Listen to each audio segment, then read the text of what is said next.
हे गाईज, कशा आहात सगळे? खूप दिवसानंतर व्हिडिओ काढते. काय करणार, ऑफिसमुळे टाईमच मिळत नाही. तर व्हिडिओ काढण्यामागचं कारण आहे आमची फर्स्ट वेडिंग ॲनिव्हर्सरी येत आहे आणि त्यासाठी आम्ही निघालो आहोत कोकणात. वाव, काय भारी शब्द आहे हा, कोकण. नावातच निसर्ग आहे, हो ना? तर रात्रीची लक्झरी बस पकडून आम्ही मालवणला निघालो आणि आमच्यासोबत बसमध्ये खूप मोठे इन्फ्लुएन्सर तन्मयदादा आम्हाला भेटले होते. तेही आपल्या गावी कुलदेवतेचं दर्शन घ्यायला चालले होते. त्यांना भेटून खूप मस्त वाटलं आणि त्यानंतर आम्ही झोपी गेलो. सकाळीच मालवणला पोहोचलो. मालवणमध्ये येताच असं वाटत होतं की निसर्गाच्या सानिध्यात आलो की काय.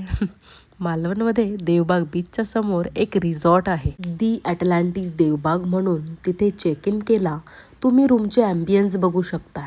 गॅलरीमधून तो दिसणारा अथांग असा समुद्र आणि त्याच्या बाजूला मोठमोठी नारळाची झाडे. वाह, काय भारी वाटत होतं.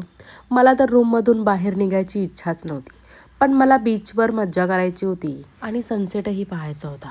तर लगेच कपडे चेंज करून आम्ही बीचवर फिरायला गेलो आणि त्यानंतर सनसेट बघत थोड्या वेळ स्विमिंग पूलमध्ये टाईमपास केला. खूप मस्त वाटत होतं सनसेट पाहायला.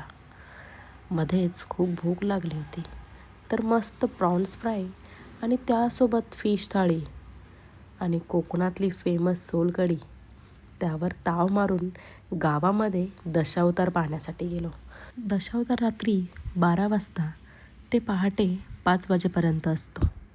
मी पहिल्यांदाच दशावतार पाहत होते. कोकणात ही संस्कृती अजूनही जपली जाते. खरंच याची नवल वाटते. माझा मालवणमधला डे 1 खूप मस्त होता. सेकंड पार्ट पाहण्यासाठी व्हिडिओला लाईक करा आणि शेअर करा. Thanks for watching. Bye bye.